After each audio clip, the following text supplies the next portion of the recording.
Jeanne stătea la fereastră și privea mișcarea de jos. Strada, una dintre cele centrale din acest oraș, era aglomerată. Pe asfalt se strecurau mașini, iar pe trotuar treceau pietoni cu sacoșe, oprindu-se la semafor. Aceștia, parcă adunându-se în așteptarea semaforului într-un săculeț, brusc se desfăceau și aduceau pietonii și mașinile într-un flux nesfârșit. De-a lungul trotuarului erau plantate copaci la modă, salcii, tăiate ca niște palmieri. Pe ei deja atârnau decorațiuni de Crăciun. Deși acum, pe parcursul întregului an, seara aduc bucurie cu lumina festivă, cu ocazia Crăciunului devin mai multe, iar tematica se schimbă puțin. Mai departe, peste drum, erau rânduri de magazine. Acolo, vechiul s-a împletit cu modernitatea, iar clădirile masive și solide erau învăluite în fire de ghilande de toate formele inimaginabile. Festiv, desigur, dar pentru Crăciun era prea devreme. Mai erau aproape 2 luni până atunci. Jeanne a avut întotdeauna impresia că starea de spirit festivă ar trebui să apară cu câteva zile înainte de Crăciun și apoi să ofere ocazia de a se bucura de odihnă și de petrecerile prin orașul împodobit. Dar, privind toată această frumusețe, ea devenea o banalitate. Totuși, din nou mă gândesc la altceva. S-a certat pe sine, deschizând masa, a scos un dosar greu. Aici se află manuscrisul unui scriitor cunoscut. Este destul de prolific, publicând în multe locuri. Dar aici s-a acumulat manuscrisul său vechi. Se pare că este unul dintre primele, nepublicate și nici măcar citite de editor. Atunci, acum 15-20 de ani, manuscrisele veneau în astfel de pachete, iar editorii uneori nu reușeau să citească toată această amestecătură de genuri. Jeanne trebuia să publice ceva neobișnuit pentru sărbători. Ca editor responsabil, căuta ceea ce ar putea deveni un bestseller. Desigur, și acum sunt multe manuscrise, de toate felurile, care vin la redacția casei sale de editură. Aici sunt fantezie, aventuri, romane polițiste și literatură de toate tipurile. Avantajul casei de editură era că aici se putea parcurge întregul ciclu de creare a unei cărți, de la consultanță pentru cartea în curs de scriere, la asistență editorială, tipărire, până la soluții de design și ilustrații. Dar și scrierea cărții în sine, așa zis, în locul autorului, adică materialul său în mâinile literatorului sau editorului, se transforma într-o operă. Existența unei tipografii proprii facilita și ieftinea munca, astfel încât întregul ciclu al procesului editorial, în condiții normale de lucru, dura puțin peste o lună, cu excepția scrierii manuscrisului. Și uneori cel mai lung era acordul cu autorul. Acum, în preajma Crăciunului, era necesar să susțină editura și să lanseze un bestseller. Cum să organizeze o campanie de PR pentru cartea Femeia știa, principalul era să găsească un manuscris demn. Căci, ce păcat să ascundem, totul este plin de romane de dragoste, de detectivi banali, de realism mistic și fantezie. Chiar și anime și psihologie cu non-ficțiune își făceau loc pe rafturile magazinelor. Dar literatura bună, realistă, în stil clasic, fără tendințe, branduri și mainstreamuri, devine din ce în ce mai rară. Așa că sarcina Jeannei era să creeze, mai degrabă să publice, o poveste artistică bună, fără prejudecăți și fără agende de stânga sau dreapta. Numai viața, relațiile, evenimentele, împletite cu soarta oamenilor și a țărilor. A trebuit să răsfoiască mult și chiar să recitească, uneori nu avea încredere în gusturile asistentului său și ale câtorva beta-lectori. Aici, pentru un bestseller, era nevoie de o poveste bombastică.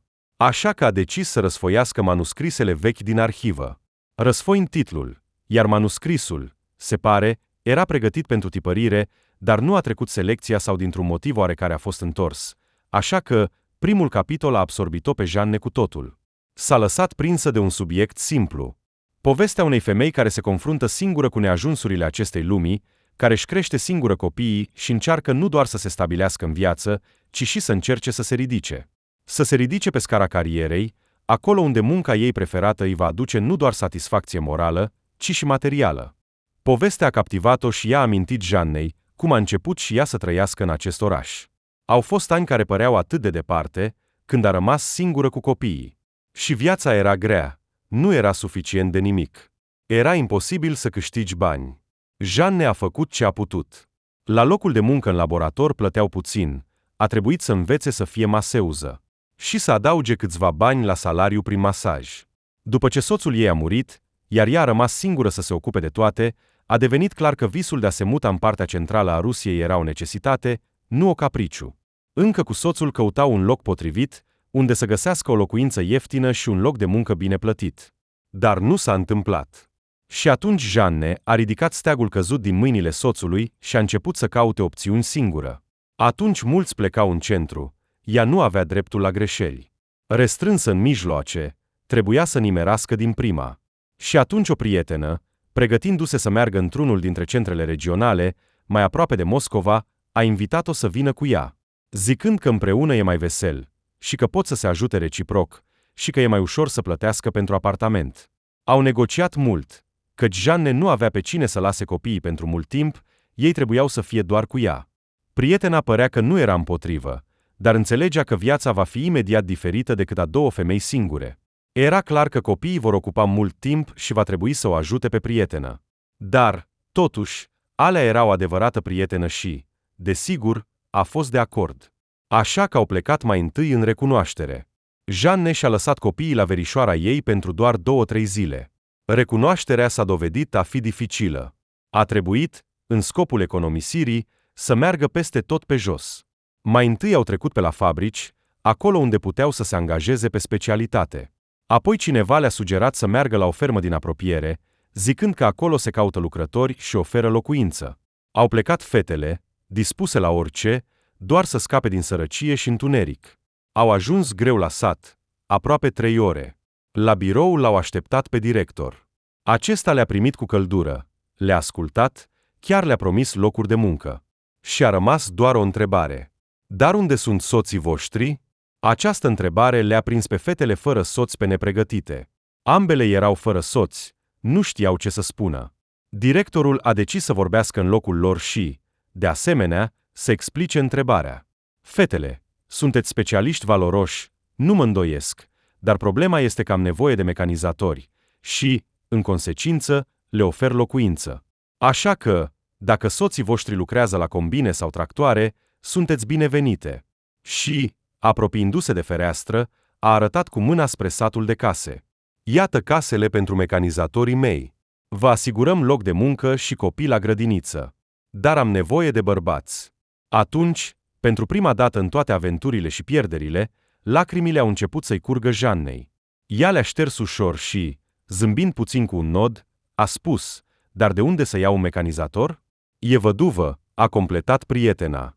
Ei bine, vedeți, drăguțele mele, din păcate, nu pot să vă ofer nimic. Sunteți cu copii, așa că trebuie să aveți măcar o cameră. Dar noi nu avem nimic liber. Acum, ca păsările migratoare, oamenii din fostele republici s-au îndreptat spre noi. Ah, au distrus o țară atât de frumoasă. Iată și migrarea a început. Am primit cât am putut, dar acum rezervele pentru 3 mecanizatori sunt necesare bărbați, așa că iertați-mă, drăguțele mele, a spus și a ieșit din birou. Jeanne și-a adunat documentele, ștergându-și din nou ochii cu o batistă, a ieșit hotărât. Alea a ajuns-o din urmă și au mers pe stradă cu case până la stația de autobuz. S-au minunat de casele care îi atrăgeau cu confortul lor, dimensiunile și, cu siguranță, viața fericită din interior, dincolo de feronerie. S-au plâns că nu au reușit să se stabilească aici. Locurile erau frumoase. Ferma era îngrijită și, se pare, bogată. Dar ce să faci? Așa e viața. Totuși, casa de bilete a stației de autobuz era închisă, iar pe un stâlp din apropiere era afișat programul autobuzelor. Din el reieșea că următorul va fi doar peste 3 ore, iar fetele trebuiau să se întoarcă în oraș. Unde să doarmă aici? Așa că au decis să meargă pe jos până la șosea, 9 kilometri. Jeanne a memorat această cale pentru toată viața. Era nesfârșită. Mașinile care treceau nu erau multe. Acum toată lumea are mașini și se strecoară în grupuri. Dar atunci era încă o lux. Alea și Jeanne se grăbeau, căci și până la centrul regional autobuzele circulau rar pe șosea, iar a rămâne pe drum noaptea nu promitea nimic bun. Au ajuns la șosea și au stat mai bine de o oră. Autobuzele nu veneau. Descurajarea s-a apropiat de femei, căci din memorie nu erau sate aproape. Șoseaua nu era foarte populată, în sensul că mașinile treceau puțin. Fetele s-au decis și au început să oprească mașinile. Dar a fost greu să oprească. Au trecut pe lângă ele muncitorii de la gaz, într-un ural adaptat pentru transportul oamenilor. Așa că i-au luat pe muncitorii fete și cu cântece le-au dus la gara feroviară. A trebuit să doarmă acolo, la gară. Nu aveau bani pentru o pensiune. Și pensiunile ieftine erau atunci pline de prostituate, așa că nu voiau să se implice deloc în asta. Obosite de ziua petrecută pe picioare, prietenele au mâncat o plăcintă de casă și o sticlă de apă. La gară nu erau multe locuri, așa că s-au așezat cum au putut în prima sală. În sala de așteptare se permitea intrarea doar cu bilete sau contra unei taxe. Așa erau vremurile. Da, totuși, de ce să răscolim trecutul? Deși, probabil, va citi acest manuscris și va decide ce să facă cu el. Să lase să rezoneze amintirile plăcute și amare. De parcă tematica nu era cea pe care Jeanne dorea să o publice, dar, pe de altă parte, era o poveste sinceră. Trebuie să caute contactele autorului, pentru a-l invita, poate, să finalizeze ceva și să afle mai bine această poveste, dacă este documentară. Iată și ora prânzului. Deși Jeanne a decis să dedice acest timp citirii, totuși, mâncarea trebuie să fie în dietă. Exact în acea ani dificili și-a stricat stomacul. Acum totul este strict pe ore și uneori pe o dietă strictă. Totuși, putea să ia prânzul pe fugă într-o cafenea din apropiere. Revenind și rezolvând o serie de probleme urgente, Jeanne, editorul responsabil de direcție artistică a editurii, a început din nou să citească. Și prin rândurile unei povești străine au început să revină momente din viața ei. Era toamnă, aurie în aceste locuri. Frunzele cădeau deja din belșug, acoperind curțile cu aurul lor. Pe fundalul zilelor gri și ploioase, covorul de frunze galbene părea să lumineze spațiul de dedesubt. Lipsea soarele, așa că iată aurul pe pământ. În acea toamnă, în căutarea unui loc de muncă, prietenele au găsit-o întâmplător în a treia zi. În una dintre curți era o ceartă. O femeie o certa pe cealaltă pentru ceva. Când Jeanne a ajuns la ele, a înțeles. Era vorba despre curățarea curții, căci nu era nimeni. Ascultând plângerea uneia și justificarea celeilalte, viitoarea editor s-a decis și s-a apropiat de femeile care se certau. Vorbiți despre muncă? Nu este nimeni să curețe curtea. Așa? Da, dar tu ce te bagi? A spus cu brutalitate cea mai în vârstă. Pur și simplu caut un loc de muncă și, dacă se poate, o locuință, măcar o cameră într-un cămin. Foarte necesar. Ne sufocăm în provincie. Nu este muncă. Nu sunt bani. Înțelegând că aceasta era o șansă, a spus Jeanne. Ei bine, dacă așa stau lucrurile, nu știu cum putem ajuta. Știi, înainte veneau la noi pentru înregistrare și apartamente. Acum totul se schimbă. Adevărat, în zonele îndepărtate mai poți obține o garsonieră, dar trebuie să lucrezi. A spus cea mai în vârstă. Jeanne a înțeles că femeia o poate ajuta, rămânea să o convingă. Aici s-a implicat și alea, au început să convingă în două voci. Cea mai în vârstă părea că empatizează, dar nu era de acord. Apoi s-a alăturat și o altă femeie și a început să convingă să încerce să angajeze femeile. Apoi au mers la birou și acolo au discutat, au verificat documentele și, înțelegând că tinerele au mare nevoie de muncă, doamnele de la Jecao au fost de acord să le ajute, dar la final au amintit că salariul este mic și că, zicând, trebuie să-și închirieze singure apartamentul. Aici a intervenit Maria Petrovna, așa s-a prezentat inginerul de sector. Nura, dar tu ai în casa 57 o garsonieră goală la parter din fondul vechi. Dă-le acolo pe fete. Nu te băga în treburile tale, a tăiat Nura, dar, îndulcindu-se, a început să discute. Da, apartamentul este destinat unui inginer. Dar lasă, continuă Petrovna. Va fi el la tine și când. Și apartamentul este distrus. Dacă fetele se mută acolo, nu va fi suficient să-l repari. Acolo trebuie schimbat multe. Fetele au spus într-un glas că sunt de acord. Vom curăța, vom spăla, vom lit, vom vopsi. Și din nou Nura a fost în gânduri, iar, privind la cele care sufereau, s-a decis și le-a dus să vadă apartamentul. Apartamentul, desigur, reprezenta o viziune tristă, dar aici era pentru ce să lupte. Camera era mare, cu o nișă, ceea ce însemna un loc de dormit separat. Bucătăria era de asemenea decentă, și aici, dacă era nevoie, se putea pune o canapea. Rămânea să aducă totul în ordine. Nura, pe numele ei Anna Grigorievna, înțelegând avantajul reparației apartamentului, s-a decis și le-a lăsat să vină aici și le-a angajat. Au verificat instalațiile și radiatoarele. Din fericire, totul era la locul lui. Ei bine, fetele, considerați că ne-am descurcat. Ne veți ajuta, iar noi vă vom sprijini. Vă voi trimite un instalator, cel mai bun al nostru. El vă va regla totul aici. Voi mă gândesc să repar podelele, așa că și noi vă vom ajuta. Dar restul, tapetul, vopseaua, totul este al vostru. Voi aduceți totul în ordine, căci pentru voi. Dar țineți cont, zona este mare. Această curte și cea vecină, și iarba, da, asfaltul din exteriorul casei. Și ați văzut cât de lungă este? Aici au lucrat întotdeauna doi. Cred că vă veți descurca. Și, întorcându-se către șefă, a adăugat, doar să veniți și să începeți astăzi. Curățați această curte, atunci mâine puteți aduce casa în ordine. Mâine vă vom înregistra cum trebuie. Ei bine, de astăzi, desigur, a spus Petrovna, winking. Da, dacă mai aveți nevoie de reparații, spuneți-ne imediat. Desigur, dacă este ceva serios. Iar restul decideți singure, a adăugat Anna Grigorievna. Așa a început o nouă viață pentru Jeanne și prietena ei.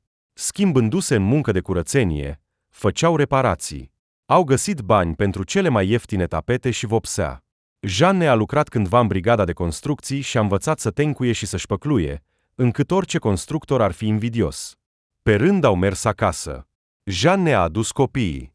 Tânăra femeie, înțelegând că aceasta era șansa ei, s-a agățat de acest loc de muncă și imediat a cerut unui vecin de la țară, un șofer de camion de la fermă, să-i aducă cele mai necesare lucruri din casa ei, să-și așeze copiii la școală și să înceapă o viață nouă.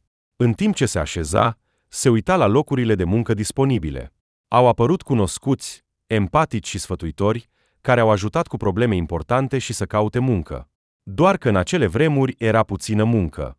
Fabricile și întreprinderile se închideau, oamenii umblau fără rost și căutau să-și folosească mâinile de muncă. Mulți au început să îngrijească propriile parcele cu o forță dublă, pentru a se hrăni și a vinde puțin în plus. Alții se aruncau în muncă grea. Într-un cuvânt, supraviețuiau. Anunțurile erau lipite pe stâlt, dar nu aveau încredere în ele. Au mers cumva cu alea la astfel de locuri de muncă. Și acolo, fă asta, fă aia, iar plata, dacă vor fi clienți. Lirând anunțuri și procentul din comenzi este al tău, sau sunând baza de clienți și din nou procentul din tranzacție este al tău, dar în realitate este o înșelătorie completă. Comenzile nu apăreau deloc. Sau, chiar dacă erau, procentul era ridicol.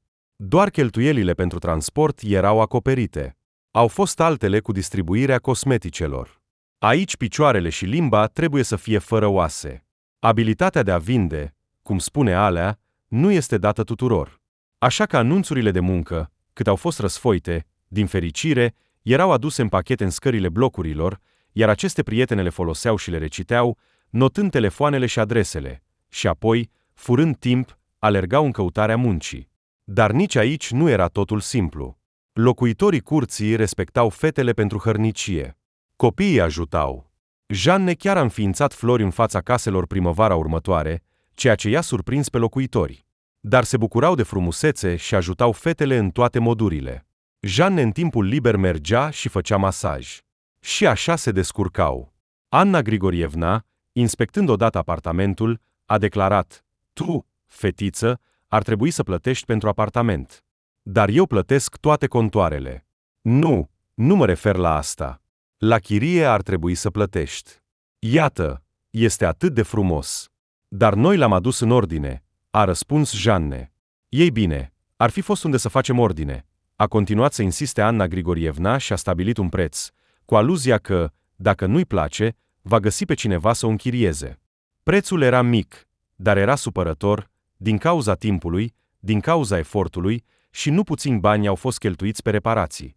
Dar acum nu aveau unde să plece. Se descurcau, și bine, se pare că va trebui să aștepte vremuri mai bune. "Răbdare, doar răbdare," își repeta Jeanne. Știa că nu poate să-și dezamăgească copiii și, ieșind pe acest drum, înțelegea că nu se va întoarce în sat. Nu pentru asta a plecat de acolo. Iar apoi totul a început să se miște.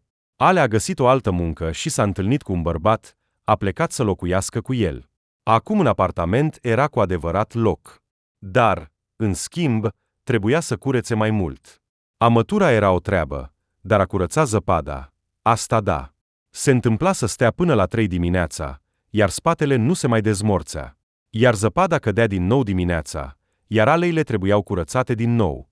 Dar toate acestea erau vremuri tinere, neastâmpărate.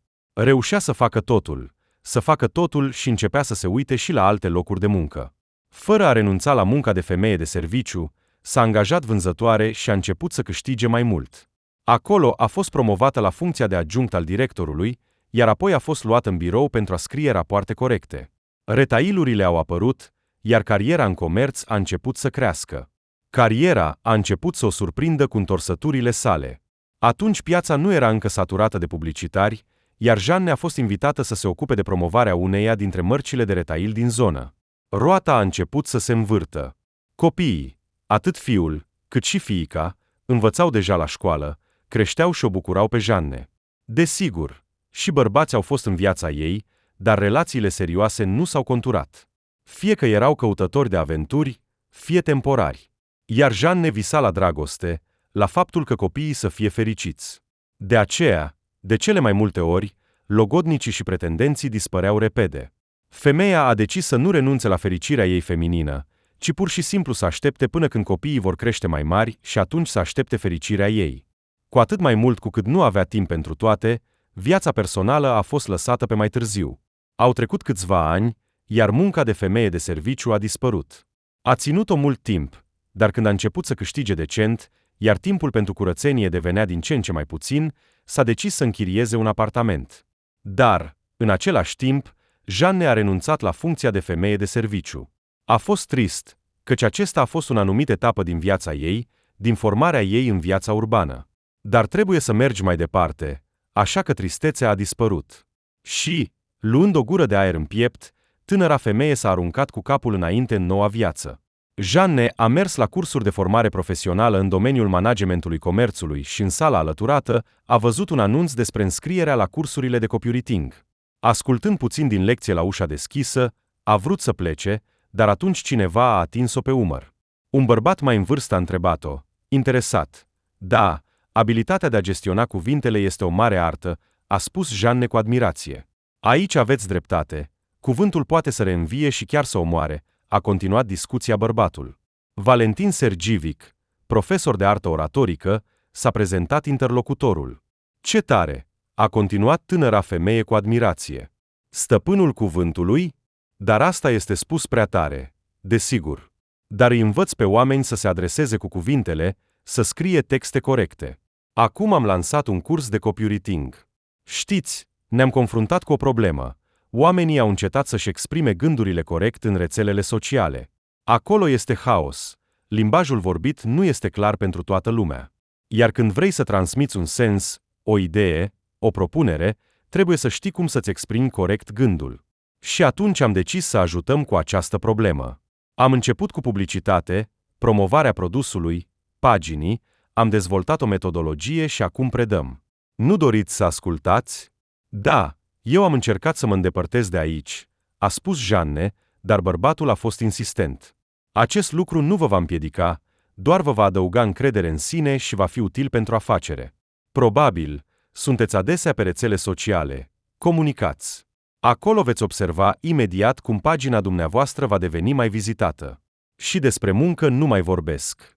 Acolo, un discurs corect și concis sau un text publicitar este cheia succesului. Cum să vinzi mai bine un produs, să-l promovezi în rețelele sociale. Despre tehnici atât de multe, despre stiluri și texte, spunea Valentin Sergivic, ca un om îndrăgostit de munca sa. Da, nu sunt o iubitoare de rețele sociale. Încercând să plece, spunea Jeanne, dar bărbatul insistent a invitat-o la o lecție de prezentare care tocmai începuse. Jeanne a intrat în sală și s-a așezat pe un loc liber, iar Valentin Sergivic, preluând ștafeta, a început să vorbească despre necesitatea de a-și exprima corect gândurile. A adus exemple. Pe ecran ele străluceau și se imprimau în mintea Jeannei. Aici grafice, cuvinte și expresii, despre puterea cuvântului știa, dar acum se deschideau atât de multe pentru ea. În general, Valentin Sergivic a convins tânăra femeie să vină la cursuri. În plus, acestea se desfășurau în paralel cu fluxul ei, așa că atunci a apărut dorința de a se ocupa serios de activitatea literară. Dorința era timidă, încă nesigură, dar deja dăduse un germene. Acest bărbat a jucat atunci un rol activ în viața ei, a aflat cine este și de ce este acolo, a ajutat-o să obțină o educație gratuită la cursurile sale. Ea, fascinată de puterea cuvântului, l-a urmat și nu a observat cât de aproape s-a apropiat. Au început să se întâlnească, iar Valentin Sergivic a devenit pentru ea nu doar un mentor în educație, ci și a ajutat-o să-și ridice stima de sine. Și, cel mai important, a început să se simtă din nou femeie. Se întâlneau în secret. Jeanne nu voia să-și tulbure inimile tinere ale copiilor ei. Dar basmul se termină cândva. Odată, 2 ani mai târziu, femeia s-a decis să discute despre viața comună, dar a primit un refuz, iar motivul a fost banalitatea.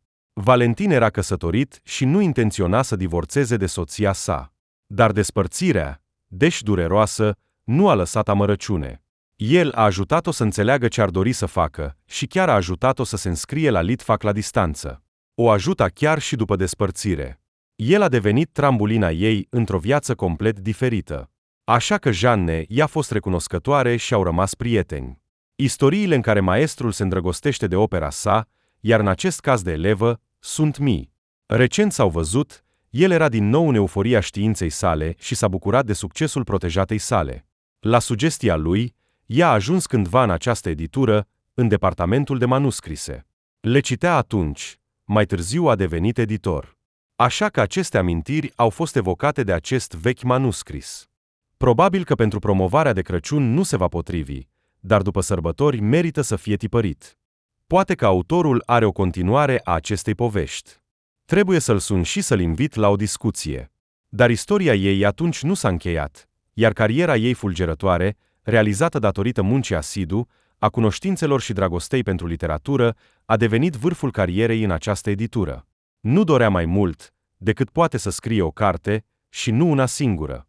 Adesea apăreau diferite idei de fantezie, acum atât de populare, așa numita literatură pentru adolescenții. Aici avea ce să împărtășească.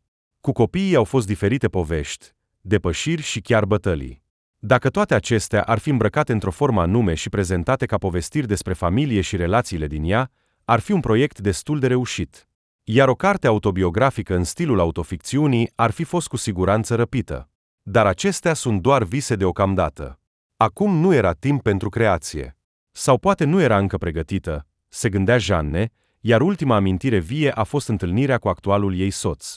Toate aceste imagini păreau să o ispitească sau să sugereze că există despre ce să scrie, deoarece literatura, îmbogățită cu propria experiență, este destul de citibilă. Astfel de momente sincere și adevărate întotdeauna emoționează cititorul. Iar empatia și identificarea cu personajele sau situațiile apropiate îi aduc pe autor și cititor mai aproape. Așa s-au cunoscut ei. Mare, palmier și nisip. Așa a început vacanța Jeannei, o femeie de afaceri destul de reușită. Cele mai dificile momente din viața ei anterioară au fost depășite, acum își putea permite o odihnă pe malul Mării Mediterane în Turcia. Este un cuvânt atât de atrăgător al inclusive. Jeanne a studiat bine acest lucru în 2-3 sezoane, dar Abundenta a început să devină rapid plictisitoare, iar acum au început să apară noi tururi în viața editorului, mai aproape de mare, dar în locuri mai puțin publice. Astfel de locuri sacre au fost găsite în Antalya. Iată că acum se bucura de odihnă cu copiii pe mal. Soarele bâlând de septembrie, briza ușoară, marea turcoaz transparentă, aceasta este fericirea. Vântul plăcut îi mângâia pielea umedă, făcând-o să se usuce. Asta înseamnă că dorea din nou să se scufunde în această frumusețe turcoaz. Întorcându-se pe burtă, Jeanne a continuat să se bronzeze și s-a uitat cu plăcere la copii. Ei stăteau în șezlonguri în apropiere și se jucau cu ceva captivant pe telefoanele lor. Sunt deja mari, se gândea femeia. Liza are aproape 18 ani, iar Artiom 16. Liza a început să studieze la universitate și a terminat cu succes primul an. Iar Artiom a mers la Colegiul Căilor Ferate. Încă din copilărie îi plăcea să călătorească cu trenurile electrice la bunici. De atunci, sunetul roților și romantismul drumurilor l-au atras pe băiat. Anul trecut, urmându-și sora, a părăsit zidurile școlii. După clasa a 9-a, fără să vrea să piardă timpul, a început să învețe o meserie. Încă o oră până la cină, trebuie să mă gândesc. Poate, Să fac o plimbare prin orașul de seară? Acolo pare că există o excursie. Excursie. Vocea ghidului cu accent turcesc povestea despre atracțiile de pe piață. Lumini în jur, mulțime de oameni pe străzile de seară, numeroase cafenele și fast food-uri. Seara. Oamenii se odihnesc după o zi de muncă, turiștii își adună impresiile. Deodată, cineva a tras de geantă. Femeia a crezut că i s-a părut, dar totul s-a repetat. Cineva încerca să-i smulgă geanta din mâini. La început nu a înțeles unde a dus cureaua de pe umăr, iar doar în ultimul moment a apucat geanta și a început să se opună. Fața hoțului nu se vedea sub masca de COVID, dar forța lui era considerabilă. Femeia a înțeles că, dacă mai face un efort, va rămâne fără geantă sau va cădea cu ea pe pământ. Și atunci o mână puternică a ajutat-o, iar hoțul, desprinzându-se de mânere, a fugit rușinat. Iar posesorul mâinii puternice a ajutat-o să-și recâștige echilibrul și a spus: fiți mai atentă aici seara. Există întotdeauna doritori să caute prin gențile turiștilor. Jeanne s-a întors și l-a văzut pe un tânăr înalt. Bronzat, robust și zâmbitor, a devenit un fel de bastion al calmului, iar furtuna de 5 minute care s-a întâmplat cu ea în excursie părea deja îndepărtată. Zâmbetul și buclele blonde creau o aură de eru slav. Da, Jeanne a fost pentru prima dată după mult timp fermecată de farmecul masculin atât de aproape. Cum te cheamă, necunoscută? Se uita și zâmbea băiatul. Iar Jeanne încă tăcea, amintirile tinereții o copăleșeau. Drumeții, bucuriile descoperirilor și apropierea de cel iubit. Iată că acum, parcă o îmbrățișa acel vânt al romantismului. Jeanne, a răspuns femeia și și-a ajustat geanta pe umăr. Nu sunt bijuterii aici, doar suveniruri pentru cei dragi. Ei bine, pentru ei nu contează. Nu, ei, desigur, speră la o captură bună, dar altfel, tot ce este, este bun. Aici, vânzătorii le vor revinde și tot. Dar de unde știți? Tânăr? Da, eu lucrez aici la hotel de 3 ani, așa că sunt familiarizat cu obiceiurile locale. Nu, aici nu este o furtisac generalizat sau altceva, dar există grupuri de oameni care se ocupă cu asta din vremuri imemoriale. Așa că fiți atenți. Apropo, mă cheamă Vladimir. Iar tu unde ești cazată? Dar Jeanne nu a apucat să răspundă, o cunoscută din grup a tras-o mai departe după ghid. Iar băiatul a dispărut brusc în prima stradă. O aventură plăcută, dar a doua zi băiatul s-a apropiat de ea pe plajă. Jeanne, ce bronz minunat! Ieri seară nu era vizibil, iar acum această nuanță de piersici ți se potrivește foarte bine. Jeanne și-a dat jos ochelarii și, văzând cine îi face complimente, a zâmbit. Ești tu, salvatorul meu? Ce vânturi te aduc? Nu lucrezi cumva în hotelul nostru? Așa a început conversația. Apoi un cocktail de seară, o plimbare romantică la miezul nopții pe malul mării și Jeanne, cum se spune în popor, a pierdut controlul. Dragostea a pătruns în viața ei ca un jet de flacără, spulberând totul în calea sa. Singurul lucru care o ținea totuși era copiii aproape.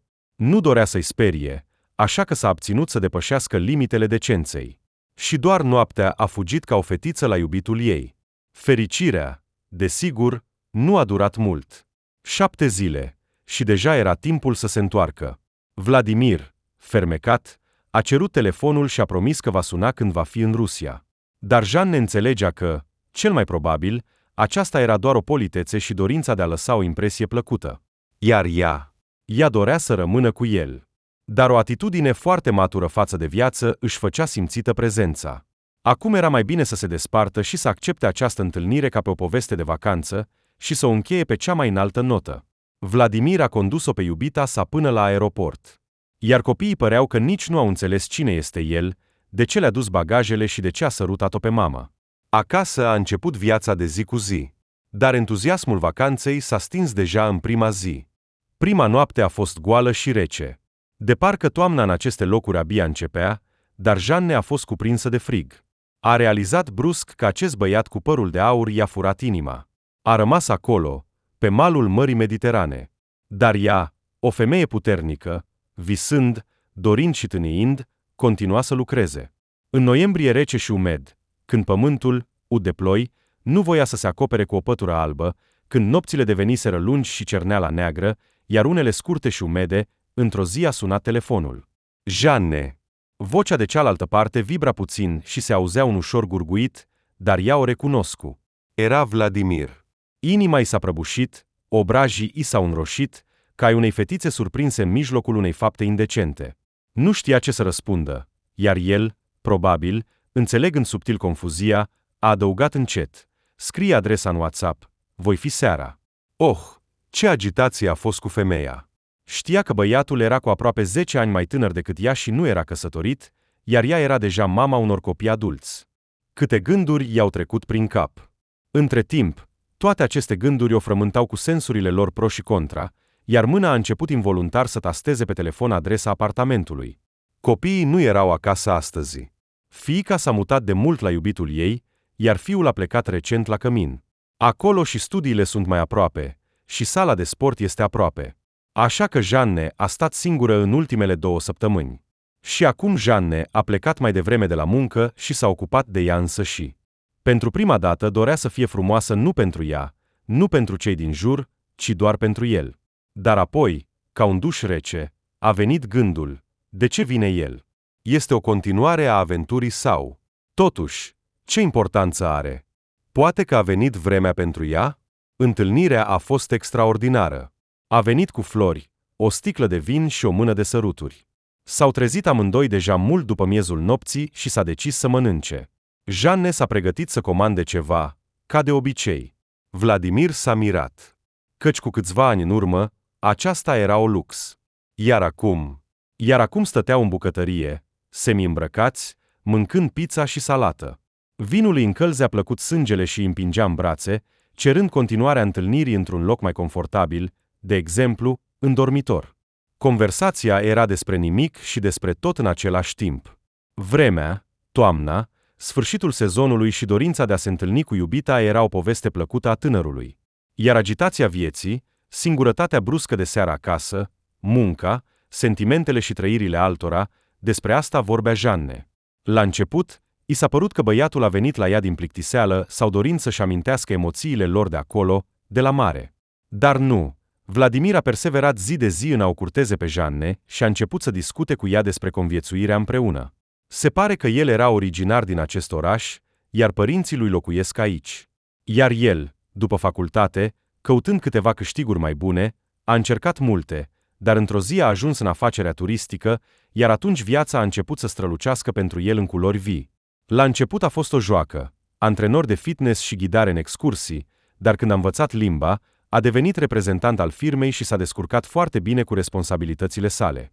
Avea suficient timp, alegea destinațiile și hotelurile, testa singur serviciile și a călătorit prin Turcia în lung și în lat.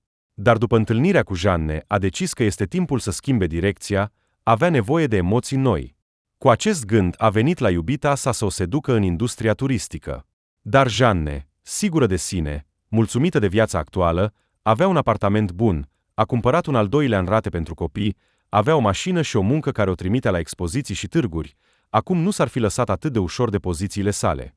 Au discutat lungi seri de toamnă la ea acasă. Nimeni nu le-a deranjat intimitatea, iar uneori se certau până la epuizare. Timpul trecea, iar lui Vladimir trebuia să se întoarcă la muncă în Moscova. Și într-o zi, aproape că au fost surprinși de copii. Au prins momentul întoarcerii acasă cu flori, pungi de produse și o fericire senină pe față. Copiii, deși tineri, erau suficient de maturi pentru a înțelege ce îi unea pe cei doi. Artiom s-a încruntat la început, dar sora lui i-a spus: lasă asta, mama noastră nu merită fericirea. Uite, noi deja am ieșit din cuib, cum spune ea. Și ce? Acum să fie singură? Nu, eu zic să se întâlnească, iar apoi vom vedea ce fel de pasăre s-a așezat în cuibul nostru. Rațiunea tinerei fete o uimea chiar și pe mamă. Știa să-și stabilească prioritățile, să înțeleagă scopul și să se îndrepte spre el. Au fost explozii de emoții, dar Liza înțelegea necesitatea de a se relaxa, iar după furtună venea calmul. Fericirea, ca soarele, strălucea din nou și încălzea pe toți cei dragi din jurul Lizei. Iată că acum fratele mai mic a decis să nu se grăbească cu concluziile. Când au recunoscut băiatul care i-a condus în Turcia, s-au privit, ca și cum asta i-ar fi adăugat puncte sau șanse la bunăvoința lor. Așa a început prietenia în familie. Vladimir a luat încă 10 zile pe cheltuiala lui, iar ei au petrecut toate aceste zile împreună. În weekend au mers la țară la daha lui Vladimir și au petrecut minunat timpul în natură, lângă o râu curbat. Frumusețea naturii din centrul Rusiei a făcut inima Jannei să bată mai tare, iar tocmai acolo, într-o zi, au venit versuri despre râu, despre puterea lui, despre suprafața liniștită a apei care ascunde forțe necunoscute omului.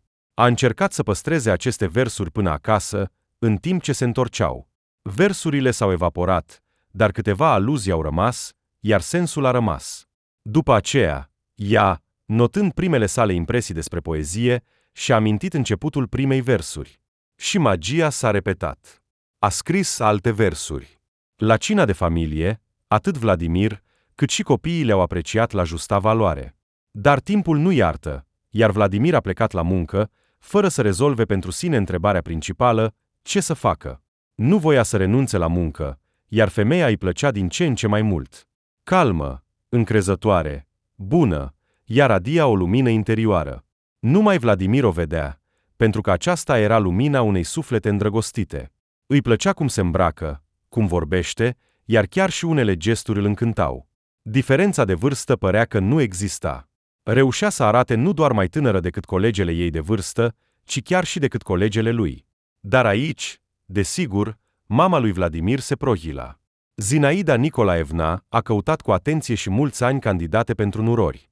Și, desigur, o femeie ca Janne nu ar fi tolerată din două motive: vârsta și independența excesivă. El avea nevoie de o fată mai pasivă și cu părinți buni, adică utilii. Ea nu o văzuse încă pe Janne, dar Vladimir se temea chiar să vorbească despre ea. La întrebările ei despre unde dispare seara și noaptea, el glumea că își petrece tinerețea cu prietenii. Căci, să zicem, sărbătoarea vieții în stil turcesc îi rănește mult pe oameni străini. Așa că el se plimba cu prietenii, creându-și propria sărbătoare. Mama, desigur, nu-i credea și înțelegea că undeva între prieteni s-a strecurat o femeie, dar, deocamdată, nu vedea o pericol real, așa că tăcea. Așa că Vladimir a plecat la Moscova. Mama lui s-a liniștit, căci o femeie străină a rămas acolo, așa că aventura s-a încheiat. Dar fiul era îngrijorat. A plecat în China pentru a ajuta un angajat al firmei, iar acolo, în peisaje neobișnuite și tradiții, în muzica puțin ciudată și vorbirea șuierătoare a localnicilor, a început să-i fie dor de iubita sa. Dar nu voia să se întoarcă pur și simplu și să înceapă totul de la zero în orașul natal. Îi plăcea munca, iar trebuia să găsească o variantă care să combine dragostea pentru femeie și muncă.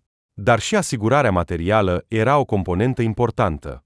O femeie ca Janne trebuie iubită, curtată în fiecare zi, iar pentru asta sunt necesare resurse. Așa că tânărul se gândea, inventând, construind și căutând. Soluția a venit brusc, iar o clientă l-a ajutat.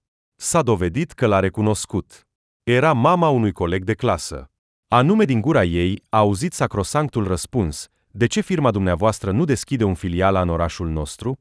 Căci totul trece prin Moscova. Și această idee l-a străpuns pe Vladimir. A început un asalt de idei. Iar rezultatul a fost un plan de dezvoltare a firmei, a filialei sau, chiar mai bine, a francizei. Așa a devenit proprietarul unei firme turistice. Afacerea a început să prospere destul de repede. Iar când toată birocrația s-a terminat, Vladimir i-a făcut Jannei o propunere oficială. Ea, la început, nu a fost de acord, motivând cu vârsta, căci el avea nevoie de copii, iar ea, la cei 40 de ani, poate că nu va mai naște și dacă merită. Dar Vladimir nu era un băiat timid, nu era obișnuit să se retragă și a obținut totuși acordul. Numai că mama lui a fost în stare de șoc. Dar șocul ei nu a fost o surpriză pentru fiu, iar el a insistat pe al său, răspunzându-i la toate argumentele că va trăi cu soția sa, nu cu mama. Așa că își va alege singur partenera de viață. Cu atât mai mult cu cât perioada de relație cu Janne a depășit deja un an, iar asta spune ceva. Așa că Janne a ajuns la ziua de astăzi în amintirile ei. Dar a mai rămas un bloc. Și trebuie să-l amintească în cele mai mici detalii, căci anume această parte este autointrigantă, care poate face un bestseller de la sine, fără evenimentele anterioare. Dar asta o vom agita puțin mai târziu. A decis editorul editurii și a început să citească manuscrisul. Odată, Janne, pregătindu-se să plece la muncă, a îmbrăcat o haină și a simțit în buzunar obiecte ciudate și reci. Și atunci a realizat, este ceva din bijuterii. Scoțând mâna din buzunar, a înțeles, este un colier din cercei soacrei. Faptul că acestea s-au aflat în buzunare era ciudat, dar, amintindu-și ultima conversație cu ea, Jeanne a înțeles că se apropie o nenorocire. În imaginația ei bogată s-au conturat imediat toate. Și rușinea în fața soțului, și urmărirea de către poliție, și arestarea chiar la locul de muncă în fața tuturor angajaților. Mâinile încătușe pe spate, șușotelile bârfitorilor locali și loviturile dure în spate cu bastonul. Uf, o imaginație născută și munca cu literatura își făceau treaba, desenând în imaginație imagini incredibile. Dar acum nu era momentul. Jeanne s-a dat o comandă să-și lase fanteziile deoparte. Înțelegea că timpul poate fi foarte scurt, căci soacra înțelege și ea că Nora nu este o fetiță prostească, va descoperi planul ei, se va debarasa de ea.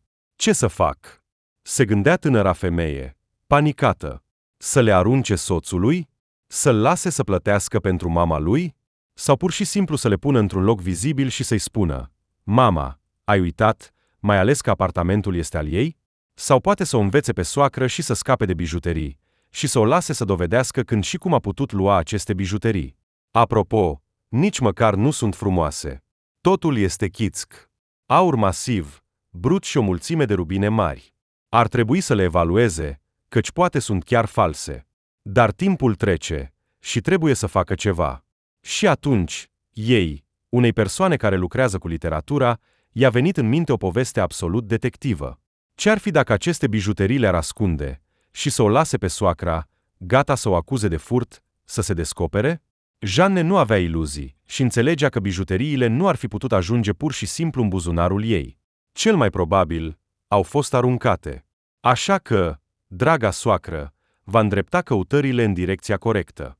Oh, bogată ești, fantezia mea, s-a gândit Jeanne și a lăsat-o liberă, intuiția ei rareori o trăda. Iată că acum, dacă presupunem, de fapt, nu este timp, și dacă bănuielile ei că au fost aruncate sunt corecte, atunci vor veni foarte curând să le caute. Așadar, varianta optimă, să le ascundă. A-i da soțului nu este tocmai bine, și poate să-l supere, iar și să nu-și creeze un alibi. Există, totuși, o altă variantă, cum ar intra, atrăgând zgomotos atenția vecinilor, să-i mâneze aceste valori cu cuvintele: Zinaida Nicolaevna, se pare că ați uitat ieri la noi. Dar cine știe cum se va întoarce totul. Așa că le ascundem. Gândind și deja făcând, Jeanne a luat un pachet și l-a pus pe mână.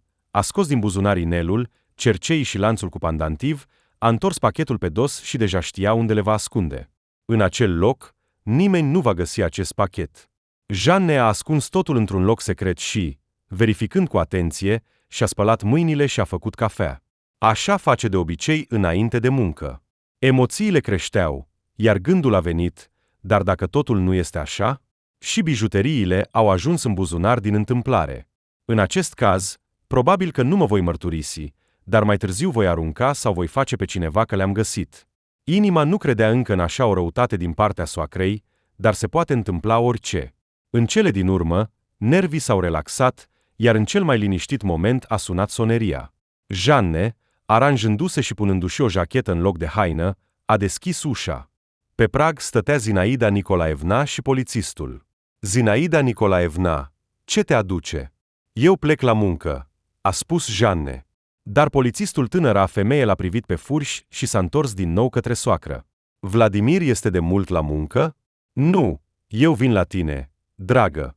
Știi, mi-au dispărut bijuteriile, spunea soacra, articulând fiecare cuvânt, uitându-se în ochii nurorii.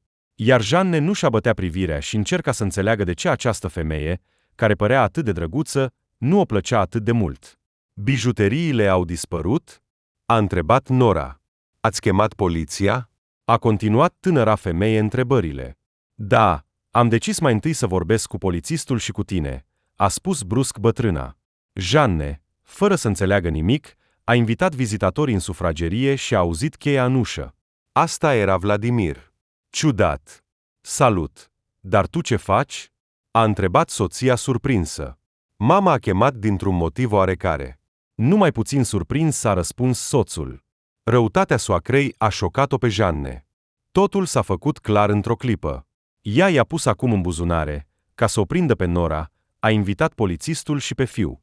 Se pare că va începe o negociere. Această fantezie deja exuberantă a editorului s-a desfășurat, cum că îi vor oferi o închisoare sau o vor lăsa, adică, de exemplu, să divorțeze de Vladimir.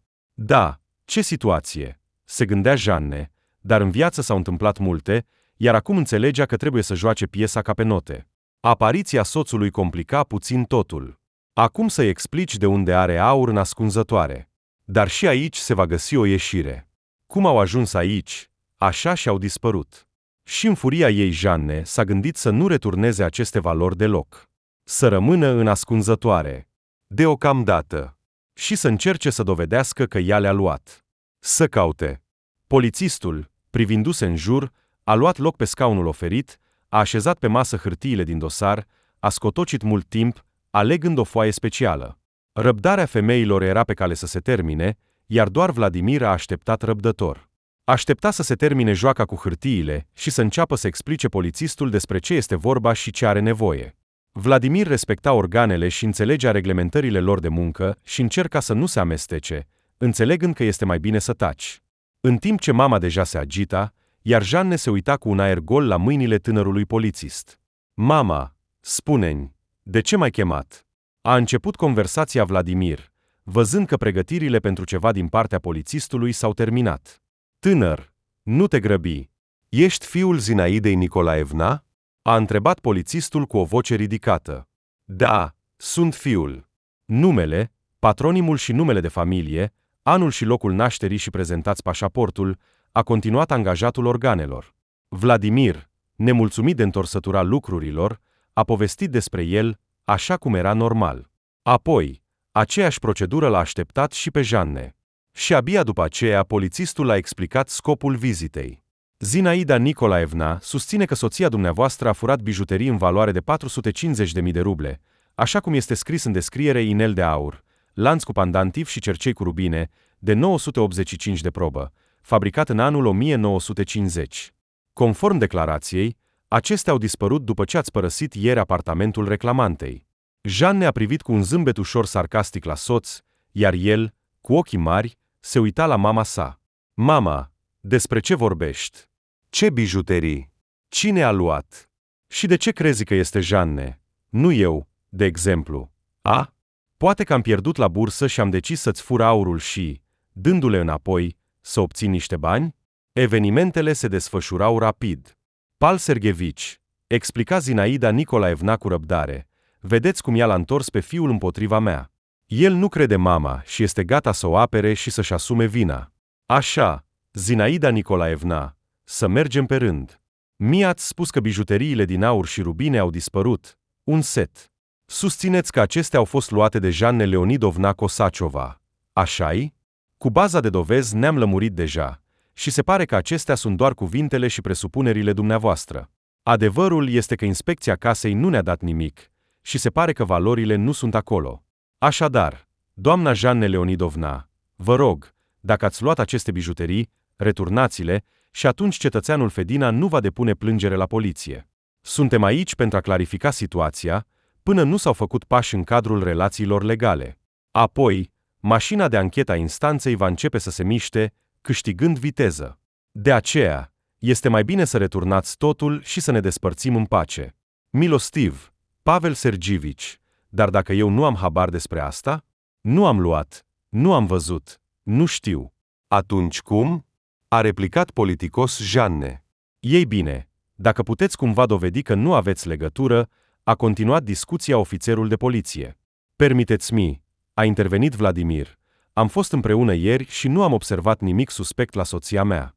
Ea nu a luat nimic. Din ce a decis mama că Jeanne a luat aceste nimicuri, nici măcar nu știu. Ei bine, nu sunt chiar atât de nimicuri. Prețul lor nominal este în jur de 500.000. Și dacă luăm în considerare calitatea și puritatea aurului, atunci prețul de piață va fi și mai mare. Cu acești bani poți face multe, spunea Zinaida Nicolaevna, așezându-se mândră pe spătarul scaunului și aruncând o privire către nuroră. Aceste valori, pe care mi le-a dat mama, și, desigur, prețurile pentru mine nu sunt doar în termen de bani, ci și ca amintire. Zinaida Nicolaevna, trebuie să clarificați de ce considerați că le-a luat nurora dumneavoastră. A continuat să-și interogheze și să-și înregistreze declarațiile ofițerul de poliție. Dar cine altcineva? Îmi amintesc că ieri erau pe noptieră în dormitor lângă oglindă. Le-am scos, am vrut să le port, dar apoi m-am răzgândit. Apoi au venit copiii și am lăsat totul așa. Povestea destul de convingător soacra Jannei. Iar dimineața m-am grăbit, dar nu era nimic pe noptieră. Nu mai era nimeni acasă, în afară de copii. Iar Janne, așa cum cred, îi place viața frumoasă. Așa că... Deci care este diferența de ce? A luat și atât. Dacă căutați bine aici, cu siguranță le veți găsi. Tot mai convingător spunea Zinaida Nicolaevna. Dar permiteți-mi, doamnă, s-a adresat ofițerul de poliție soacrei, nu am dreptul să fac percheziții. Aceasta este competența organelor superioare. Pot să interoghez, să discut, să clarific. Nu am dreptul să fac percheziții. Și unde ați dori să căutați bijuteriile dumneavoastră? Deja ieșind din răbdare, spunea Janne. Poate că eu singură vă voi arăta aceste locuri. Femeia dorea foarte mult să vadă privirea soacrei când nu va găsi bijuteriile ei nici în buzunar, nici în altă parte. Între timp, și-a amintit că cu o zi înainte fusese la ei. Și că Janne nu purtase paltonul de 2 zile. Iată cum. Se pare că l-a pus acolo mai devreme și nu s-a temut că Nora va descoperi mai devreme. Totuși, care este diferența cum au ajuns acolo? Acestea sunt detalii. Principalul este că soacra dorea să o discrediteze și, poate, să o despartă de soț. Da, ce situație! Cu toate acestea, Janne nu era foarte nervoasă. O îngrijora, desigur, și o mișca pe valurile emoțiilor, dar undeva în adâncul minții creștea un alt sentiment. Trebuie să-mi amintesc totul. Și când va decide să încerce să scrie primul său roman polițist sau piesă de teatru, va folosi această experiență și detaliile disputelor de astăzi, îmbogățindu-se cu fantezie și detalii, care vor putea ocupa un loc demn în manuscris. Dar discuția nu a mers mai departe. Ofițerul a notat totul și a păstrat protocolul pentru raport și în cazul deschiderii unei cauze penale împotriva Jannei. Apoi Janne a propus să arate apartamentul de bunăvoie. Era neplăcut pentru ea, ca și cum ar fi întors pe dos lenjeria intimă. Dar vena creativă a început deja să tremure. Și dorea să vadă toate emoțiile Zinaidei. Iată că a arătat noptiera din dormitor. Iată bucătăria și holul cu cuierul și noptiera pentru mărunțișuri. Biroul de lucru și sertarele din el. Nu avea de gând să arate mai mult. Dar Zinaida Nicolaevna, cu o privire avidă, dorea ceva mai mult. Și deodată a spus: Dar pot să verific buzunarele de la palton și jachetă? Iată ce persoană vicleană, se gândea Janne.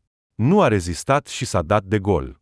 Era gata să verifice ce îi va arăta Nora, înțelegând că Janne nu va arăta, desigur, lucrurile furate. Dar nervii au cedat și, se pare, foarte mult dorea un rezultat, așa că a început să vorbească despre buzunare. Ei bine, se gândea Janne, alegând cuvintele mai politicoase pentru a o numi în gând pe soacră, dar nu-i nimic, acum îi vom verifica buzunarul și vom vedea privirea și reacția ei. Vicleană, vicleană, soacră.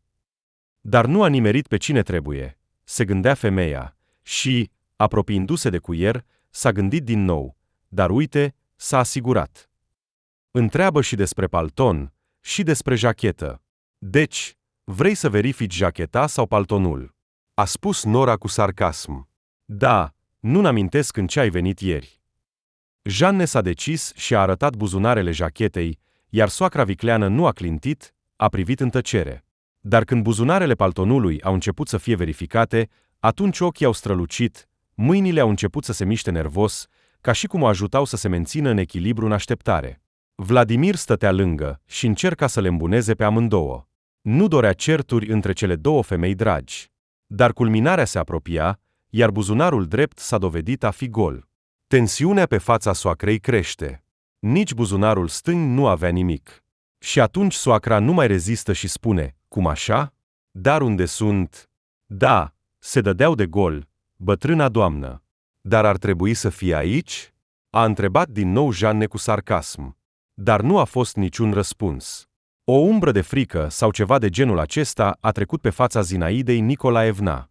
Cu siguranță a înțeles că bijuteriile ei s-ar putea să nu mai fie văzute, căci ar fi putut fi mai iute și să le fi ascuns deja sau chiar să le fi vândut.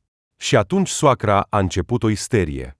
A trebuit să o îngrijească mult timp, iar Pavel Sergivici îi explica pentru a 100 oară că nu are dreptul să facă percheziții. Pentru asta trebuie să depună o plângere la poliție. Și atunci, în cadrul anchetei, ofițerii ar putea să verifice apartamentul Nurorii. Iar el se întorcea din când în când către Vladimir și părea să sugereze că este timpul să se ocupe de sănătatea mamei. Ei bine, Jeanne a obținut satisfacție din plin și înțelegea că spectacolul a fost jucat ca pe note, fiecare a jucat excelent. Ea, lăsându-le pe fiu cu mama, s-a dus la muncă.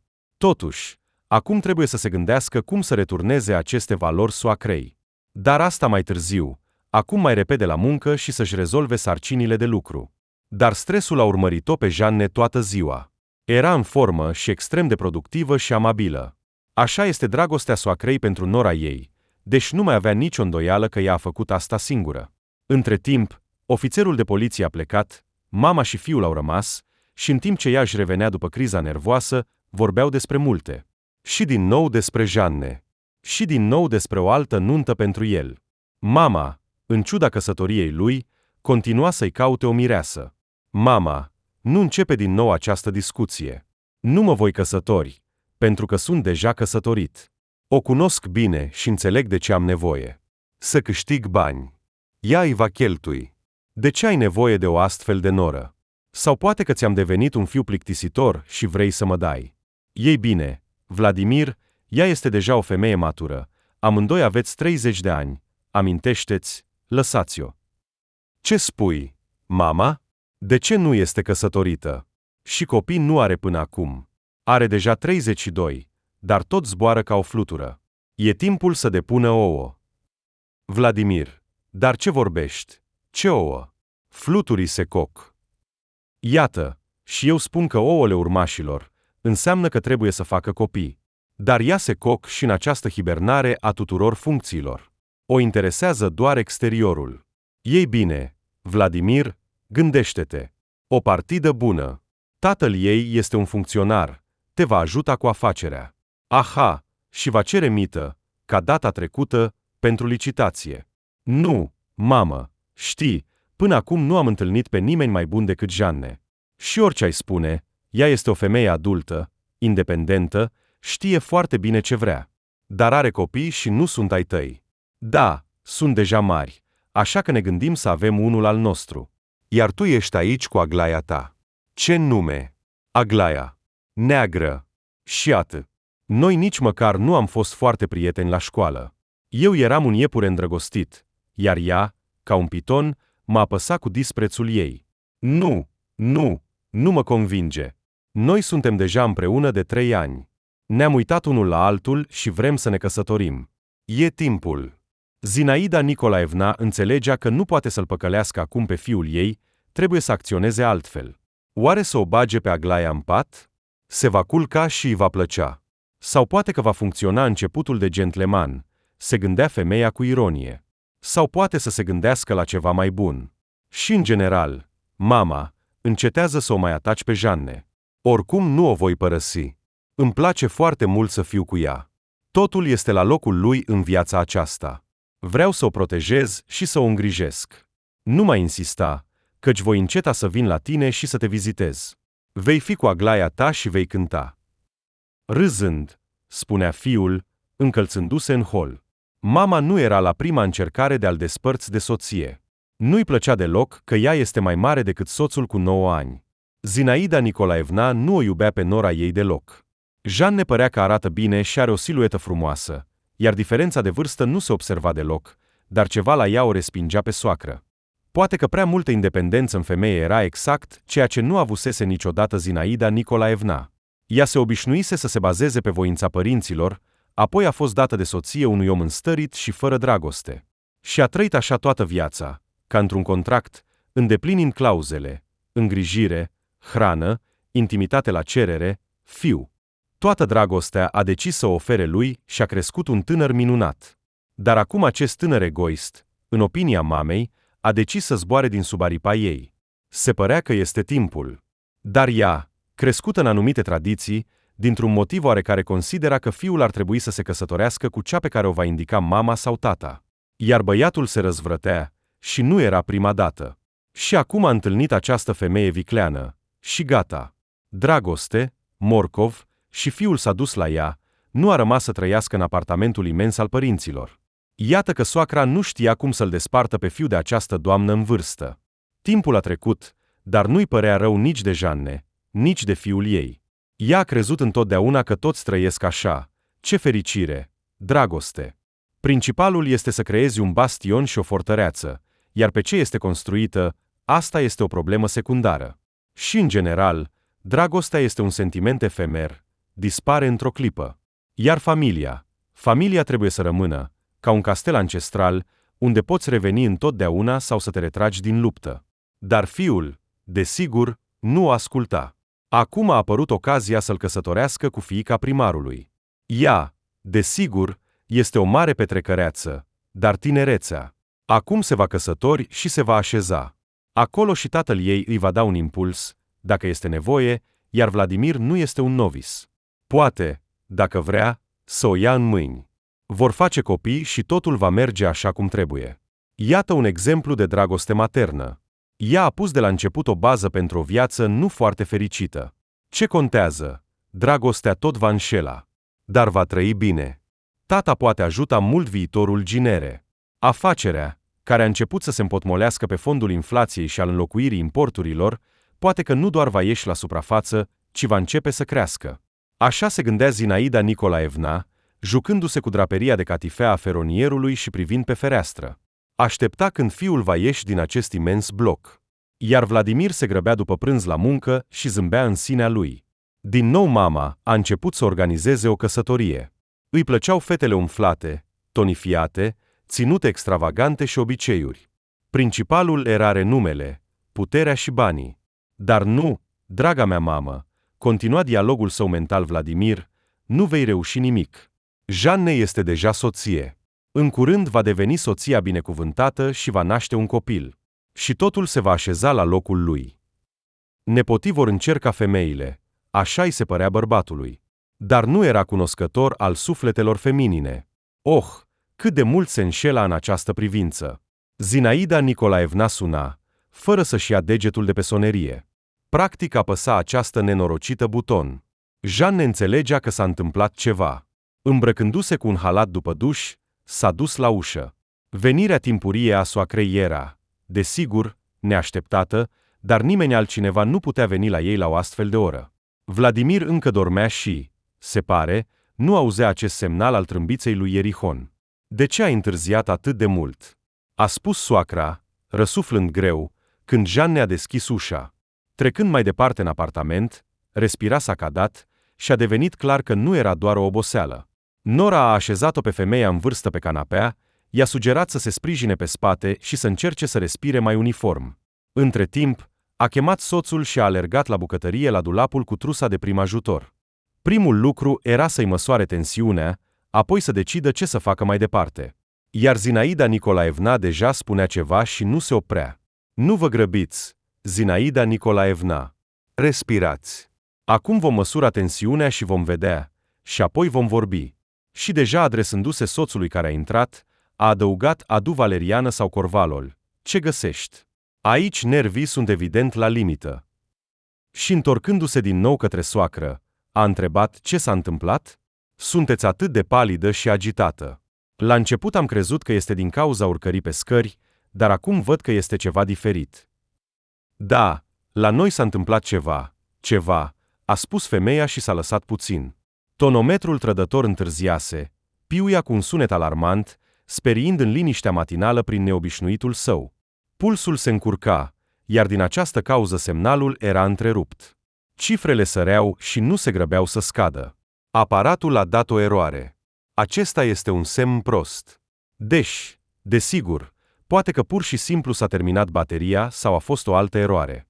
A trebuit să înceapă totul de la capăt. Timpul se întindea, iar Zinaida Nicolaevna stătea liniștită și, ca un pește, expira profund. Se supusese nurorii, poate pentru prima dată, și a încetat să mai vorbească. Ei bine, aparatul a dat cifre nebune.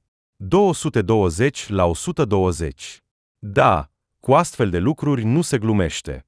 Chemați ambulanța, Vladimir. S-a adresat Jeanne, iar ea a început să o așeze pe femeie, schimbând unghiul așezării ei mai adânc și punându-i picioarele pe un taburet. Apoi a picurat valeriană și i-a dat să bea soacrei. Jeanne știa puțin despre primul ajutor. A trebuit să-și salveze bunica în tinerețe. Apoi au fost câteva cazuri aici, în oraș. Așa că Jeanne a dobândit cunoștințe corespunzătoare. Și primele capitole le-a studiat de mult. Așa că cunoștințele pentru a oferi primul ajutor i-au fost suficiente. Ambulanța, sosind, a constatat un atac de cord, o criză hipertensivă și a dus femeia la spital. După o oră, Jeanne și soțul ei erau la patul bolnavei. Doctorul le-a spus că criza a trecut, tensiunea a început să scadă. Atacul a fost oprit, dar Zinaida Nicolaevna a fost lăsată în spital pentru un tratament. Ea a refuzat, dar sub presiunea celor dragi și a doctorului s-a predat. Se uita ciudat la fiul și nora ei. Pentru prima dată nu spunea nimic, se uita altfel decât de obicei, parcă se uita în fețele lor și aștepta vreo acțiune. Jeanne, înțelegând confuzia femeii în vârstă și având în vedere starea ei de sănătate, o vizita de 2 ori pe zi.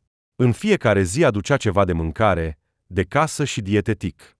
Vladimir venea și el des, iar ceea ce era cel mai interesant, și copiii Jeannei își vizitau bunica. Fiica Jeannei, deja o tânără adultă, se comporta cu o astfel de duioșie, o miustra pentru neatenția față de sănătate și adăuga: bunico, însănătoșește-te, trebuie să dansezi la nunta mea, iar apoi cine va avea grijă de nepoți?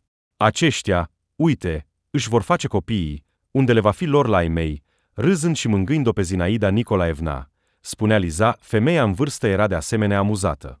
Iar Jeanne a observat că soacra privește cumva diferit totul în jur. Poate că a fost cu adevărat zguduită în momentul atacului și ceva s-a schimbat în percepție. Dar când au decis să o ia acasă, toată familia a venit după ea. Ieșirea din spital a devenit un eveniment și din spital s-au dus acasă la Jeanne și Vladimir. Soacra inițial nu a fost de acord, dar când a văzut masa festivă și camera pregătită, nu a rezistat și s-a dus să se odihnească. Ei, femeia autoritară și care a decis întotdeauna totul cu forțele ei, acum îi era atât de plăcută grija. A realizat brusc. Iată familia. Iată cei dragi, dispuși să împărtășească cu ea grijile și preocupările. Ei, care au decis să aibă grijă de sănătatea ei. Dar acum, în sfârșit, fără neliniște și îngrijorări, a povestit ce s-a întâmplat atunci cu ea. Iată ce. Vecina ei, Maria Ilinicna, care a fost prietenă cu ea mulți ani, a dispărut brusc. Zinaida Nicolaevna a căutat-o, dar în zadar. Numai măturătorul, bătrânul Sedi Rustam, a spus că într-o noapte prietena ei a fost dusă de ambulanță. Zinaida Nicolaevna, o fire activă, a început să o caute pe Maria prin spitale. Ciudat este că nici fiul vecinei nu apărea, deși o vizita înainte pe mama lui de câteva ori pe săptămână. Neavând-o găsită în spitalele din oraș, a început să caute prin cunoscuți în Ministerul Sănătății din regiune. Dar nici în regiune, nici chiar în afara ei nu era o astfel de pacientă. Apoi Zinaida Nicolaevna l-a convins pe soțul ei și au mers până la cabana dintr-un sătuc la 70 de kilometri de oraș. Acolo casa era închisă. Maria nu era acolo, dar era un anunț că casa este de vânzare. Aici totul s-a complicat complet și deja soțul Zinaidei s-a implicat în căutări. După un timp, femeia a aflat adevărul. Nora Maria Ilinicna a conspirat cu soțul ei, fiul Mariei Ilinicna, să facă apartamentul o donație pe numele ei sau al lui. Mă rog, ce va face mai târziu, când va veni sfârșitul vieții pământești, să se agite? Să cheltuie bani, nervi și timp pe reîncadrarea proprietății. Mai bine acum, cât toți sunt în minte și cu capul limpede, să facă și gata. Maria Ilinicna, fără să simtă capcana, a semnat documentele și a continuat să trăiască în apartamentul ei. Dar, așteptând o jumătate de an, a aflat brusc că apartamentul a fost vândut împreună cu ea. Până a încercat să vorbească cu fiul, situația s-a agravat cu evacuarea. Femeia nu a apucat să povestească despre asta nici măcar prietenei. Au dus-o la spitalul de psihiatrie și departe, în altă regiune, schimbându-i numele în cel de fată. Și-au găsit un diagnostic: demență, nevroză, căci, se spune, a început să uite. Așa a ajuns prietena ei, prin voința fiului, în locuri necorespunzătoare pentru oameni sănătoși. A speriat-o pe Zinaida Nicolaevna acest caz și a alergat în acea zi să întrebe dacă fiul ei cu Nora nu intenționează să facă același lucru cu ea. Dar acum opinia ei s-a schimbat, Soacra a început să înțeleagă că Jeanne nu are nevoie de nimic material de la fiul ei, că ei trăiesc din dragoste. Așa că s-a liniștit și a rămas cu plăcere cu cuvintele, iar eu, poate, voi aștepta aici nepoții și strănepoții. În timp ce soțul se ocupa cu treburile din apartament, Zinaida se bucura de compania fiului și nurorii. Toți s-au apucat de treaba prietenei și au chemat-o din spital. Au dus-o la cabana Jeannei și acolo femeia a început să se refacă. O comisie de reevaluare a capacității de a lua decizii a stat de partea Mariei Ilinicna și a emis un verdict despre sănătatea ei. Atunci a apărut întrebarea construirii unei case mari. Au decis să o construiască pe terenul Zinaidei Nicolaevna. Locul este foarte frumos și nu departe de oraș. Așa a început o nouă etapă în viața familiei. Construirea casei a unit pe toți. În cei 2 ani cât a durat construcția și finisajul, s-au întâmplat multe în familie. Liza s-a căsătorit și aștepta primul copil. Jeanne și Vladimir de asemenea așteptau un nou venit și se bucurau foarte mult de viitoarea părințeală. Maria Ilinicna a devenit membra familiei și a ajutat foarte mult cu sfaturi și cu treburile de la cabană. Mare iubitoare de flori, a înființat o grădină de trandafiri. Rândurile de diferite culori și forme bucurau nu doar ochii, ci și sufletul. Cabană a devenit un loc de odihnă sufletească. Dar nimeni nu a uitat de bijuterii. Jeanne atunci a povestit imediat soțului despre întâmplare, el s-a plâns de intrigile mamei, dar a fost de acord că le vor returna, dar nu acum, ci mai târziu, când va veni timpul. Și timpul a venit. În ziua nașterii gemenilor, 2 băieți, Maxim de 3 luni, fiul Lizei, și Dima de 2 luni, fiul Jeannei și Vladimir, în acea zi Vladimir, fără a explica povestea bijuteriilor din aur cu rubine, le-a returnat solemn mamei. Mamă, uneori ceea ce s-a pierdut se găsește cu adevărat, iar răbdarea aduce roade. Iată că familia noastră a devenit mai mare și mai puternică. Acum Temichin trebuie să-și aducă mireasa. Zinaida, fără explicații suplimentare, a înțeles totul și, cu lacrimi în ochi, a spus că aceste valori au fost aproape să provoace o nenorocire, dar, după ce s-a odihnit în tăcere, să aducă fericire. Lănțișorul cu pandantiv l-a predat Jeannei cu cuvintele: iartă-mă și mulțumesc pentru înțelepciunea ta. Acest pandantiv ți se potrivește foarte bine. Apoi, întinzându-i mâna cu cercei Lizei: tu m-ai bucurat și tu în mod neobișnuit. Mai întâi am avut o nepoată adultă, iar acum un strănepot mic. Sunt atât de fericită. Ei bine, iar inelul va fi al tău, Artiom. Îl vei pune pe alesă ta când te vei hotărî să te căsătorești. Să fie aceste lucruri frumoase mereu să vă adune în familie. Toți s-au emoționat, iar un astfel de final nu l-a prevăzut nici măcar Jeanne.